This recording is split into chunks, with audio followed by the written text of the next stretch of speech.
Salam, senang sekali bisa ada pada pagi hari ini. Itu semua karena anugerah Tuhan yang besar. Ya, pagi hari ini sepertinya kita dibangkitkan roh. Karena pujian yang luar biasa membangkitkan kita. Dan saya menikmati hadirat Tuhan lewat pujian penyembahan kita pada pagi hari ini.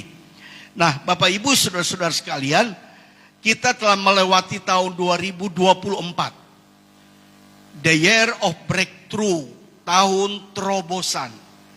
Dan di Jakarta pada akhir tanggal 31 banyak kesaksian-kesaksian yang mereka mengalami terobosan di tahun 2024. Dan saya percaya kita semua juga mengalami terobosan-terobosan baik dalam keluarga, pekerjaan, rumah tangga. Kita mengalami terobosan secara pribadi dengan Tuhan. Dan itu sebabnya kita terus ada di dalam hadirat Tuhan. Kita tinggal di dalam hadiratnya. Dan kita bisa bertumbuh dan berbuah lebat dalam Tuhan di tahun 2025 ini. Nah, tahun 2025 ini adalah tema kita yang baru. Saya berdoa dan saya merindukan supaya seberapa jemaat kita yang ada, yang penting kualitas rohani kita. Yang penting kita bisa bertumbuh dengan baik secara rohani kita kepada Tuhan. Itu sebabnya tema kita tahun 2025 adalah The Year of Growth and Fruitful. Jadi bertumbuh dan berbuah. Nah, pagi hari ini saudara, selama 1 tahun nanti 2025, kita akan mendengar khotbah tentang pertumbuhan. Ya, kita akan mendengar khotbah juga tentang bagaimana kita bisa berbuah sebagai orang yang percaya kepada Tuhan. Nah, nanti khotbah-khotbah itu akan disampaikan bagi kita oleh hamba-hamba Tuhan yang bertugas untuk melayani di tempat ini. Dan salah satu pujian favorit kita yang kita akan nyanyi sepanjang tahun ini adalah terhubung dengan Tuhan. Kenapa kita perlu terhubung dengan Tuhan? Karena orang yang mau bertumbuh, orang yang mau berbuah, dia harus dekat dengan Tuhan. Dia harus terhubung, terkoneksi dengan Tuhan. Sehingga spiritnya, rohnya itu akan menyala-nyala. Dia bergaul karib dengan Tuhan. Dia berdoa setiap saat dengan Tuhan. Maka saya percaya itu juga salah satu terobosan pertumbuhan rohani kita dengan baik di hadapan Tuhan. Karena kenapa? Karena kita sudah ada pada akhir zaman. Waktunya sudah sangat singkat. Kita tidak perlu main-main lagi dengan kekristenan kita. Kita harus punya fokus, kita harus punya komitmen yang kuat di hadapan Tuhan pada hari-hari ini. Sehingga pada waktu nanti kita di surga, kita bertemu dengan Tuhan, kita semua adalah orang-orang yang memang punya kerohanian yang bagus di hadapan Tuhan. Nah, pagi hari ini saya berbicara tema dasar. Sangat dasar sekali. Tapi saya mau menyampaikan ini kepada kita. Mari tolong lihat slide. Ya, temanya adalah berakar, bertumbuh, dan berbuah. Saya percaya semua kita sudah sering kali mendengar khotbah. Ini khotbah yang sangat dasar sekali bagi kita. Bagaimana kita sebagai murid Tuhan, bagaimana kita sebagai orang percaya, kita berakar di dalam Tuhan, kita bertumbuh di dalam Tuhan, dan kita berbuah-buah juga di dalam Tuhan. Nah, kita lihat di sini berakar, ada pohon dengan akarnya yang banyak sekali. Ya, kalau akarnya pohon itu mau teguh berdiri, mau kuat berdiri, maka akarnya harus sampai dalam. Dia bisa menyerap air, menyerap sari-sari makanan, dan dibawa ke atas sehingga ranting-rantingnya itu bisa berbuah-buah lebat. Ya, kemudian kita bertumbuh. Ya, kalau kita tanam pohon, maka pertama pohon itu kecil dulu. Tapi kalau kita rawat dengan baik, kita siram dengan baik, maka pohon itu makin hari makin bertumbuh. Dan akhirnya dia menjadi pohon yang dewasa. Ya, sangat tinggi.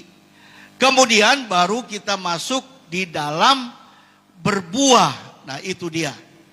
Kalau pohon itu subur, makanannya bagus, maka dia akan berbuah lebat. Nah, Tuhan ingin supaya setiap kita orang-orang yang percaya harus berbuah lebat. Ya, bagaimana kita bisa berbuah lebat? Tentunya adalah kita harus makan firman Tuhan setiap hari dalam hidup kita, sehingga kita akan berbuah-buah lebat. Orang akan melihat kita bahwa dia anak Tuhan bagus ya. Orang akan melihat kita dia orang Kristen yang luar biasa. Ya, dia bertumbuh, dia berbuah. Itu yang Tuhan mau ya. Jadi kita tidak sekedar hanya datang ke gereja pulang tanpa ada perubahan yang besar. Orang yang berakar, bertumbuh, berbuah lebat pasti ada perubahan. Change of life. Ada perubahan dalam hidupnya. Nah, kalau kita mengalami perubahan di dalam hidupnya, orang akan melihat bahwa anak ini betul-betul berubah. Itu sebabnya saya berdoa supaya saudara tetap stay dan tetap setia melayani Tuhan. Jangan kecil hati, jangan kecewa. Ya, walaupun kita lihat wah tidak banyak orang, gak apa-apa. Saya tidak selalu berfokus pada jumlah yang terlalu banyak juga. Saya berfokus kalau jemaat bisa ada 30-50 orang tapi dia setia dan taat, mau belajar firman Tuhan, maka saya yakin dia akan punya kualitas rohani yang luar biasa. Dan semua kita harus berakar, bertumbuh dan berbuah. Nah, mari kita lihat ayat ini, Efesus 4 ayat 15 ya. Kalau kita baca dalam Efesus pasal 4 itu bicara berakar, bertumbuh dan berbuah. Tapi saya baca ayat 15 saja. Tetapi dengan teguh berpegang kepada kebenaran. Ya, kalau kita punya iman yang teguh di hadapan Tuhan, kita berpegang atau berpaut kepada kebenaran. Kebenaran itu bicara apa? Kebenaran itu bicara firman Tuhan. Jadi kalau kita teguh berpegang kepada firman Tuhan dalam hidup kita, kita nggak usah khawatir. Kita punya harapan-harapan yang pasti di depan. Mungkin tahun 2024 kita banyak punya masalah. Ya, tahun 2025 juga saya mau katakan juga pasti banyak masalah. Tapi don't worry, kita nggak boleh takut. Hadapi semua masalah kita dengan iman. Dan kita percaya bahwa Tuhan ada di depan kita dan Dia akan menolong kita. Dia akan membantu kita untuk menyelesaikan setiap masalah pergumulan yang kita hadapi. Tetapi dengan teguh berpegang kepada kebenaran. Di dalam kasih kita bertumbuh dalam segala hal ke arah Dia, Kristus yang adalah kepala. Dengar baik, destiny hidup kita, tujuan hidup kita, akhir daripada hidup kita, sesuai dengan kerinduan hati Tuhan adalah apa? Supaya kita fokus kepada Tuhan, supaya kita menjadi sama seperti Kristus. Sama apanya dengan Kristus? Sifat-sifat Kristus harus ada dalam diri kita. Karakter-karakter Kristus harus memenuhi hati dan hidup saudara dan saya. Teladan-teladan Kristus juga harus ada dalam diri kita. Sehingga kita bisa jadi berkat, jadi alat bagi kemuliaan Tuhan. Ya, orang yang bertumbuh, dia tahu firman dan dia bisa mengajar firman kepada orang lain. Dan saya yakin kalau kita semua punya kualitas rohani yang baik, maka kita bisa bicara firman kepada siapa saja. Kita tidak akan pernah takut, tapi kita berani bicara firman kepada banyak orang. Nah, mari kita perhatikan 3 hal ini yang membuat kita bisa berakar, bertumbuh, dan berbuah. Yang pertama, saya bicara, ya nanti 20 menit saja saya bicara, kita perjamuan kudus. Yang pertama adalah berakar, berakar. Ya, berakar itu asal katanya tuh radix. Radix itu akar. Jadi kalau akar itu tertancap di dalam dengan kuat, maka pohon yang besar apapun dia akan berdiri dengan baik di atas. Dia tidak pernah goyah imannya. Dia tetap teguh berdiri. Memang tantangan pasti ada, ujian pasti ada, masalah pasti ada. Jadi orang Kristen itu bukan mulus-mulus, enak-enak saja. Enggak. Semua kita pasti ada problem, semua kita pasti ada masalah. Tapi bagaimana kita berakar? Berakar di mana? Bukan berakar pada uang kita. Bukan berakar pada harta kita yang banyak, bukan. Itu adalah bonus yang Tuhan berikan kepada kita. Kekayaan, uang yang banyak, dengar. Itu adalah bonus Tuhan bagi kita. Karena Tuhan sayang sama kita. Dia buka jalan dan dia memberkati kita dengan berlimpah-limpah, dengan harta, dengan uang, itu semua dari Tuhan, bukan dari kita. Kita nggak ada apa-apa. Pada saat hari ini kita meninggal, apakah kita bisa bawa harta kita? Tidak ada. Kita datang dengan telanjang, kita pulang juga dengan telanjang. Itulah yang firman Tuhan katakan kepada kita. Berakar di dalam firman Tuhan tentunya. Firman Tuhan harus menjadi dasar utama bagi kita. Untuk kita bisa semakin hari punya iman yang kokoh, iman yang kuat di hadapan Tuhan. Ya. Nah, dalam 1 Petrus 1 ayat 23, firman Allah berkata begini. Karena kamu telah dilahirkan kembali, bukan dari benih yang fana, tetapi dari benih yang tidak fana, oleh firman Allah yang hidup dan yang kekal. Jadi firman Allah itu yang hidup, yang menghidupi roh kita. Firman Allah itu yang kekal, dia kekal untuk selama-lamanya. Karena Yesus berkata, dia sendiri adalah firman, Yohanes 1 ayat 1. Jadi saudara-saudara, kita tidak hidup dari benih yang fana. Semua yang ada di dalam dunia ini fana, saudara-saudara. Tapi kita hidup di dalam benih yang tidak fana. Alkitab kan benih yang tidak fana itu apa? Firman Tuhan.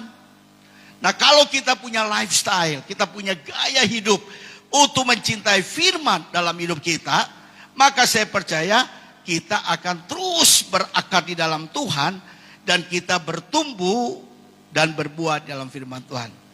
Sayang sekali saya melihat banyak orang-orang anak-anak Tuhan di Kupang ini, ya mereka jadi punya KTP-nya Kristen, ya, tetapi mereka tidak selalu bertumbuh di dalam Tuhan.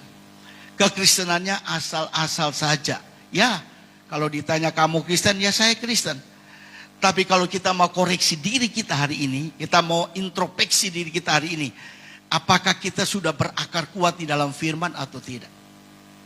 Saya sangat yakin kalau kita berakar kuat di dalam firman Tuhan, akan membuat kita makin bertumbuh di dalam Tuhan. Yang percaya, katakan amin. Jadi akar kita itu adalah firman Tuhan. Bagaimana kita berakar dalam firman Tuhan? Kita harus punya gaya hidup. Gaya hidup yang bagaimana? Gaya hidup mencintai Tuhan adalah apa? Melakukan firman, mendengar dan melakukan firman. Gaya hidup mencintai Tuhan adalah kita punya waktu berdoa. Kita punya waktu baca firman Tuhan. Kita punya waktu beribadah kepada Tuhan. Kita punya waktu untuk merenungkan firman Tuhan siang dan malam. Ya, sekarang ini kan semua serba canggih. Ya, kita tidak perlu lagi baca Alkitab dan kita buka Alkitab dan kita baca dengan mata kita, tidak. Dalam kita bekerja juga kita bisa baca, tiap hari sudah bisa keluar. Ya, suaranya dengan jelas. Mau buka Matius pasal 1, kita klik saja Matius pasal 1 dibaca. Kita mendengar dengan baik. Dan kita bisa menikmati rema-rema daripada firman Tuhan. Jadi kita tidak dilahirkan kembali dari barang yang fana. Tapi kita dilahirkan kembali dari firman. Kenapa kita dilahirkan kembali dari firman? Kebenaran dan kekal. Karena pada waktu kita mendengar firman Tuhan, Roh Kudus bekerja di hati kita.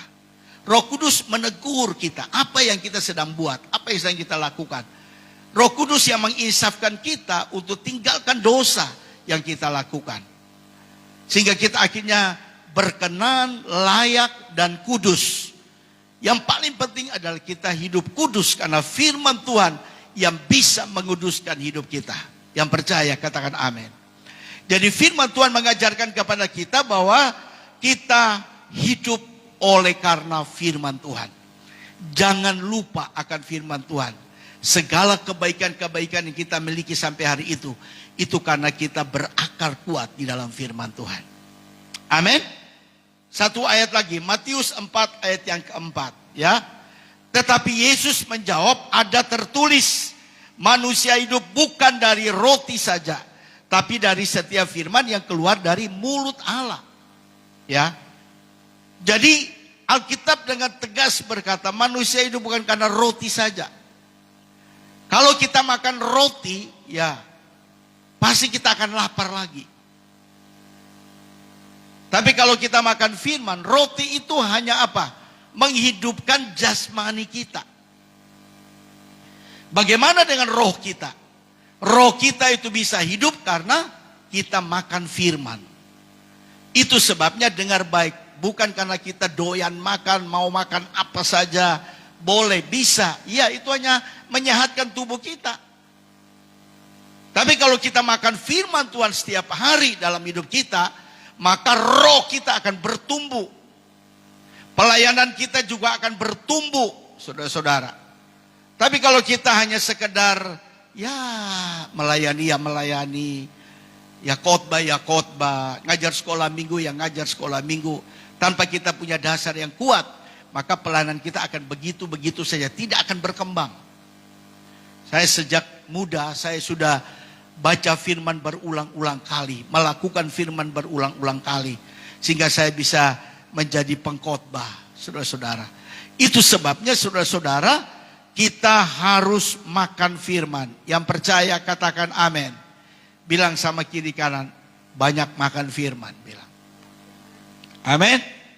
Banyak makan firman. Ya, bukan banyak makan nasi. Banyak makan nasi perut jadi gendut karena karbohidrat banyak. Ya, jadi itu sangat penting bagi kita semua. Jadi yang pertama adalah kita berakar di dalam firman Tuhan. Ya, yang kedua, kita bertumbuh.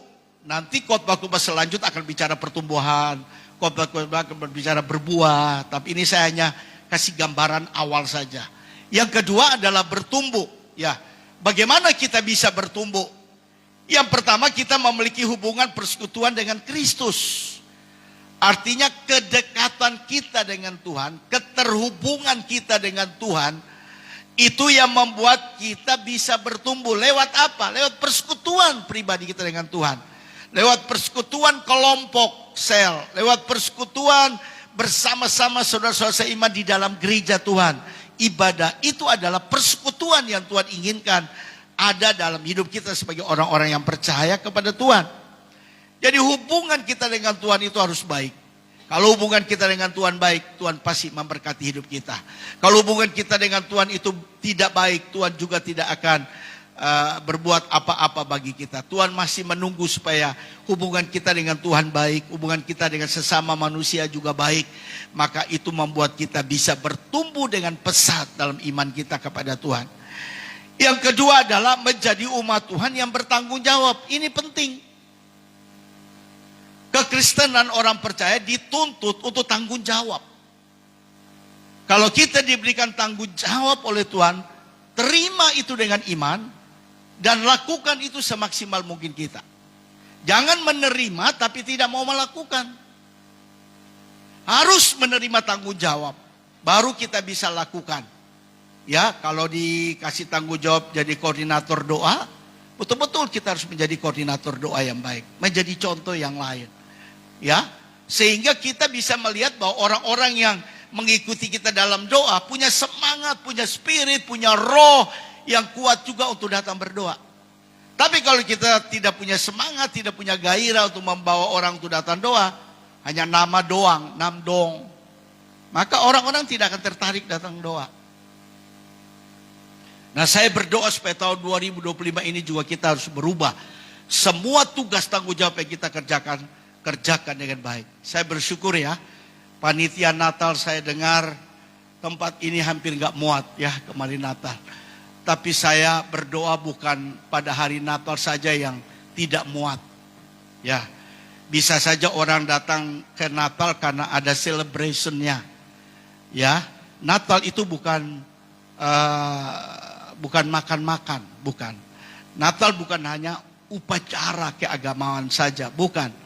Natal itu kita harus pastikan bahwa Yesus lahir. Kita persiapkan hati kita supaya Yesus itu betul-betul lahir memenuhi hidup kita.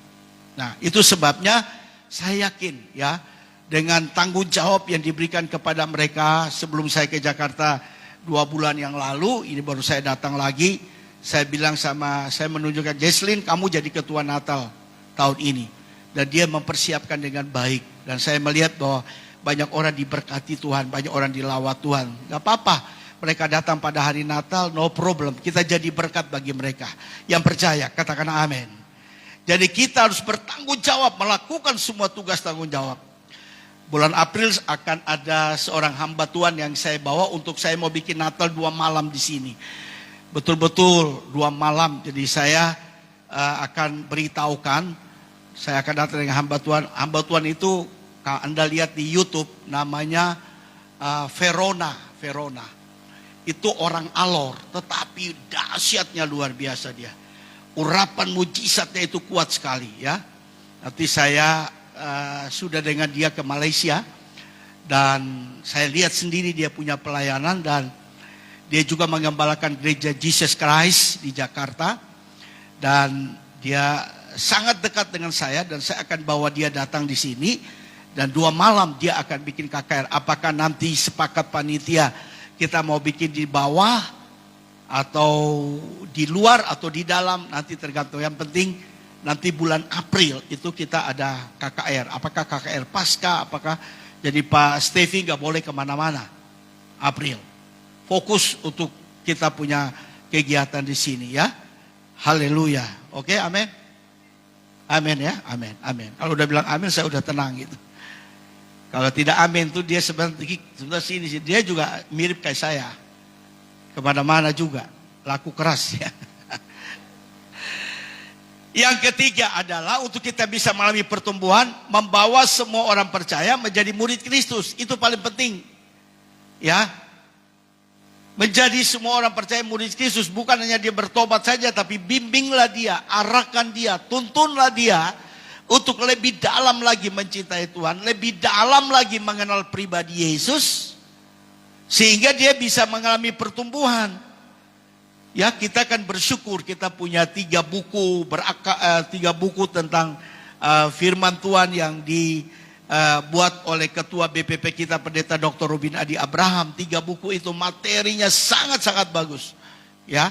Dan kalau itu kita bisa ajarkan kepada jemaat kita dengan baik lewat khotbah-khotbah minggu, maka saya percaya ya 4 bulan 5 bulan pengajaran itu sudah selesai dan kita melihat jemaat kita akan mengalami terobosan lewat pertumbuhan rohani mereka.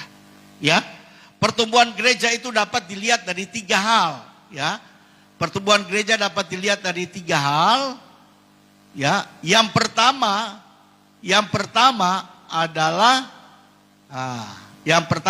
segi kualitasnya. Ya, jadi banyak orang lebih menekankan tentang kuantitas. Itu sebabnya kalau orang buka gereja jemaat tidak ada, mereka bilang, aduh gereja bagus-bagus tapi jemaatnya nggak ada. Orang lebih menekan tentang kuantitas, jumlah. Memang jumlah itu juga penting. Tapi lebih penting adalah mutu kerohanian, kualitas rohaninya. Ya, jadi segi kualitas itu membuat pertumbuhan mutu kerohanian daripada umat Tuhan. Orang percaya, jemaat Tuhan, ya.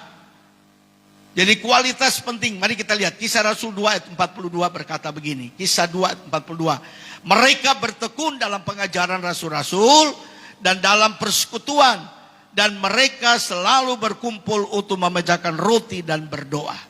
Jadi saudara-saudara, murid Tuhan Yesus yang pertama itu jumlahnya 12 orang. Kemudian pada waktu di loteng Yerusalem, Petrus dan Yohanes dan 120 orang ini mereka menantikan janji Bapa, mereka memperoleh pengurapan kuasa Roh Kudus, Pentakosta di sana, pencurahan Roh Kudus. Jadi jemaat berubah menjadi 3.000 orang. Petrus berkhotbah, 3.000 orang bertobat. Jadi sudah berapa? Sudah 3.000 orang. Kemudian dalam perjalanan pelayanan bertingkat lagi jadi 5.000 orang, saudara-saudara. Jadi pertumbuhannya itu luar biasa, saudara-saudara. Karena ada orang-orang yang punya kualitas rohani yang baik, yang memimpin, sehingga peledakan pertumbuhan itu terjadi. Tetapi satu hal yang saya pelajari di sini adalah mereka bertekun. Ya, saya berdoa di sini ada banyak orang yang bertekun hatinya, tidak goyah, tekun jalani saja. Yang percaya katakan amin. Bertekun dalam apa? Dalam pengajaran firman. Setiap firman yang disampaikan oleh hamba Tuhan di sini kita perlu mendengar dengan baik. Perlu menangkap pesan dengan baik. Ya. Dan rasul-rasul itu mengajar, ya. Rasul-rasul itu sama dengan hamba-hamba Tuhan yang mengajar firman Tuhan. Kita dengar dengan baik. Di dalam persekutuan yang kita jalani. Dan Alkitab berkata mereka berkumpul untuk memecah roti dan berdoa. Seperti kita ini, berkumpul memecah roti sebentar. Roti itu bicara apa? Mereka melakukan persekutuan perjamuan kudus. Memecah roti dan mereka makan roti melambangkan tubuh Kristus. Mereka minum anggur yang melambangkan darah Yesus. Mereka bersekutu, jadi mereka kuat, saudara. Jadi kalau ada komsel-komsel itu kita harus berkumpul bersama-sama. Ya, kalau ditugas bawa renungan, terima. Doa sama Tuhan, Tuhan apa yang saya mau sampaikan? Gak apa-apa, jangan takut. Kekristenan itu harus maju, harus bisa. Semua kita harus bisa. Yang percaya, katakan amin. Ya, bertekun menghadapi pengajaran. Nah, yang kedua itu tadi segi kualitas. Mutu kerohanian itu penting. Yang kedua adalah segi kuantitas. Nah, kita lihat ini. Ini bertumbuh nih. Ini mereka punya rasa haus akan Tuhan itu luar biasa. Rasa cinta kepada Tuhan lebih dalam lagi dengan Tuhan. Anak-anak muda, mereka mau betul-betul berdoa bersama, bersekutu bersama, ya. Jiwa makin hari makin bertambah lewat komsel, komunitas sel yang ada. Jadi ada pertumbuhan jumlah orang percaya. Ya memang kalau kita menunggu orang datang ke gereja kita, apalagi gereja kita ini kan tidak ada transportasi yang lewat, ya. Gereja kita nih bukan ada di sekitar perumahan-perumahan orang-orang. Ya, memang agak lambat maju. Ya, tapi Tuhan kasih kita tempat ini. Jadi memang kita harus bertahan di tempat ini. Sampai kapan Tuhan mau supaya jemaat ini akan bertumbuh dan berbuah lebat. Yang setuju katakan amin. Yang setuju katakan amin. Jadi yang membuat jemaat ini bertumbuh adalah kita. Kita yang ajak teman-teman, ayo datang ke gereja ya. Kita perhatiin dia terus. Tiap minggu kita telepon dia, datang ke gereja yuk, datang ke gereja yuk. Nah itulah cara kita memenangkan jiwa. Cara kita mengajak orang untuk datang ke gereja. Jadi ketika kita ajak orang, datanglah ke gereja. Amin. Coba teman Desi mana berdiri? Siapa namanya? Ya. Kemarin dia ke rumah, saya bilang datang ke gereja. Ya, ikut Desi datang ke gereja. Ya, hari ini dia datang ke gereja. Itu caranya begitu, mengajak. Apa susahnya kalau ajak orang datang ke gereja Yosua? Gak susah kan, gampang. Saya rasa di Kota Kupang Yosua punya teman terlalu banyak. Memang mereka udah punya gereja, tapi sekali ajak, ayo datang ke gereja saya. Gereja saya di Hope. Jangan malu-malu bicara Hope. Hope itu harapan. Amin. Kalau orang datang di sini ada harapan. Ria ya, ajak. Ya, jadi ke depan nih Ria akan tetap di sini sudah. Tidak bisa kemana-mana lagi. Harus dampingi Koko Billy. Ya, haleluya. Ada jiwa lagi. Ya, oke. Jadi perubahan jumlah orang percaya. Ya, tambah jiwa terus, tambah jiwa satu. Ya. Kisah Rasul 4 ayat 4. Tetapi di antara orang-orang yang mendengar ajaran itu, banyak yang menjadi percaya sehingga jumlah mereka menjadi kira-kira 5.000 orang percaya. Tadi saya katakan 12 orang awal, jadi 3.000 orang, jadi 5.000 orang. Luar biasa enggak? Itu bertambah. Ya, saya berdoa ini juga bertambah-tambah jiwa-jiwa bagi kemuliaan Tuhan. Yang percaya katakan amin. Yang ketiga adalah bukan segi kualitas saja, bukan segi kuantitas saja, tapi yang tidak kalah penting itu adalah organisasi. Jadi kalau Hope ini biar kecil tapi di-manage, diatur, dikelola, diorganisasi dengan baik, maka itu membantu pertumbuhan gereja juga. Organisasi yang rapi sangat mendukung pertumbuhan kualitas dan kuantitas suatu gereja. Jadi kualitas bisa bertumbuh, kuantitas bisa bertambah kalau organisasi diatur dengan baik. Ya. Ada pendeta. Ya. Nantinya kita bersyukur Billy pendeta. sedang mempersiapkan dia supaya nanti dilantik. Tahun depan dia lantik jadi pendeta tetap di sini. Kita nggak cari-cari lagi. Mama Lucy juga ada, pasti akan datang. Mama Lucy itu nggak bisa jauh dari Billy. Dia pasti mau ke sini, mau ke Kupang terus. Hatinya memang di Kupang. Jadi udah betul, biar saya jaga di Cakung. Saya jaga di yang lain-lain. Kan kita ada 7 cabang sekarang. Semua bertumbuh dengan luar biasa. Kita buka di Kudus, kita buka di Lampung juga bertumbuh ya. Sebentar lagi kita akan buka di Palu. Pasti akan ada di Palu. Kita sedang cari hotel. Kalau kita dapat hotel kita akan di Palu. Dan saya sudah bicara ya, di Palu itu memang kita akan bantu di sana, bantu di Palu. Jadi kalau gereja itu bertumbuh harus ada pendeta, harus ada sekretaris gereja yang baik. Ya. Gereja yang baik. Ada tua-tua diaken, ya, pengurusnya itu harus juga baik. Kompak, sehati, sejiwa, sepikir. Yuk mari kita sama-sama mikir bagaimana cara gereja ini bisa maju. Ya. Jadi ada sekretaris gereja, ada bendahara. Bendahara harus bisa mengatur, mengelola keuangan dengan baik di gereja ini. Keluar masuk uang, cash flow dia harus buat dengan baik. Dia harus report ke jemaat dengan baik, terima uang berapa, dari siapa, keluarannya bagaimana, ya. Nah, itu semua diatur dengan baik, ya. Saya percaya Tuhan itu sediakan semua bagi kita.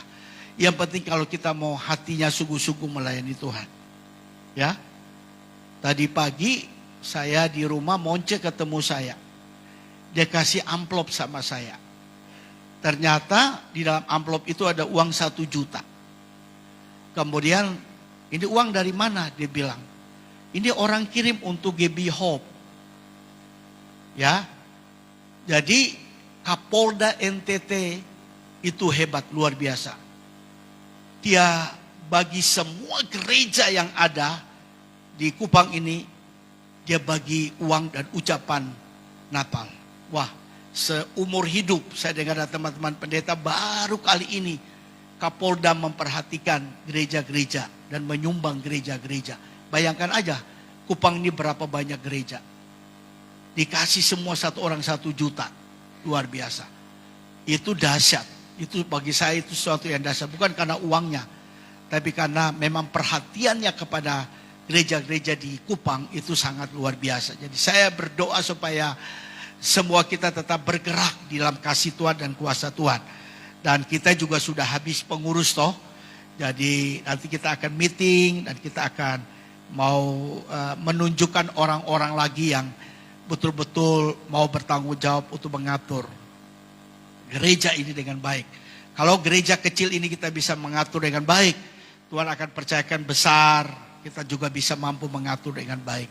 Jadi semuanya mulai dari kecil. Dari kecil maka kita akan bertumbuh menjadi besar. Yang percaya katakan amin. Dari kecil kita harus lakukan dengan baik. Yang ketiga, yang terakhir adalah berbuah. Nah, ini berbuah ini luar biasa. Ada topik kopat tersendiri berbuah. Bagaimana kita bisa berbuah? Saya hanya cuplikan saja. Bagaimana kita bisa berbuah? Kita harus tinggal di dalam Tuhan dan Tuhan juga tinggal di dalam kita. Pasti kita akan berbuah banyak. Yang percaya katakan amin. Sebab firman Tuhan berkata, di luar aku kamu tidak bisa berbuah. Tetapi kalau kamu tinggal di dalam aku, melekat erat di dalam aku, kamu pasti berbuah-buah. Yang percaya katakan amin. Mari kita lihat Yohanes 15 ayat 5. Yohanes 15 ayat 5 berkata, akulah pokok anggur dan kamulah ranting-rantingnya. Barang siapa tinggal di dalam aku dan aku di dalam dia, ia berbuah banyak. Sebab di luar aku kamu tidak dapat berbuat apa-apa. Betul saudara-saudara. Tanpa Tuhan kita nggak bisa berbuat apa-apa. Di dalam Tuhan kita bisa berbuat banyak bagi kemuliaan Tuhan. Jadi Alkitab bilang kita ini ranting-ranting. Ya, kalau ada pokok pohon yang besar ada ranting-rantingnya. Ranting-ranting itu yang mengeluarkan buah. Kalau ranting-ranting itu melekat kepada pokok yaitu Yesus, maka dia akan berbuah banyak. Kita juga kalau melekat erat di dalam Tuhan, tinggal di dalam Tuhan, tidak kemana-mana, kita akan berbuah lebat. Anak-anak kita juga akan bertumbuh dan berbuah lebat di tangan kita. Mereka akan menjadi orang-orang yang punya masa depan yang penuh dengan harapan. Ya, Yohanes 15 ayat 8 di dalam ayat yang terakhir, Yohanes 15 ayat ke-8, dalam hal inilah Bapakku dipermuliakan, yaitu jika kamu berbuah banyak, dan dengan demikian kamu adalah murid-muridku. Kalau kita semua mau disebut murid Yesus, murid Kristus, maka kita harus berbuah banyak. Ya, amin. Saya berdoa kita semua mau berbuah ya. Coba kalau kita tanam pohon di rumah, gak berbuah-buah, kesel gak? Kesel. Kita seperti mau potong aja pohon ini, buanglah, dibakar. Ya, saya kemarin omong Ibu Lucy, kita tanam 2 pohon jeruk, di belakang sudah besar sekali, rembun-rembun sekali. Tapi gak pernah buah-buah. Saya bilang sama Ibu Lucy, kita potong aja lah. Ibu Lucy bilang, pernah satu kali ada berbuah 2 biji. Tapi selama ini sudah tidak berbuah lagi, saudara. Ya. Jadi saudara-saudara, kalau sesuatu yang tidak berbuah, itu akan dikerat, dipotong. Jadi kalau kita sebagai anak Tuhan yang sekian lama ikut Tuhan tidak berbuah, itu dipotong, dibuang ke dalam neraka. Sangat sakit betul, saudara-saudara. Mungkin kita berkata, aduh saya sudah lama sekali jadi orang Kristen. Doa ikut, ibadah ikut, pelayanan ikut. Tuh kenapa saya dikerat? Sakit, kalau dikerat tuh memang sakit. Nah itu sebabnya Tuhan mengajarkan mari kita berbuah-buah bagi kemuliaan Tuhan. Dan kalau kita berbuah lebat, Tuhan pasti memberkati kita. Jangan takut masuk tahun 2025. Percayalah, ada Tuhan penolong yang pasti dalam hidup kita. Dia akan buka jalan. Tidak ada jalan yang tertutup bagi kita. Jalan itu akan dibukakan oleh Tuhan. Hanya kadang-kadang manusia yang keras saja. Tutup erat-erat. Tapi kalau kita lembutkan hati kita, pasti Tuhan bekerja dan itu akan terbuka. Dan semuanya itu akan memuliakan nama Tuhan. Amin. Tuhan memberkati kita semua. Haleluya. Mari kita bangkit berdiri.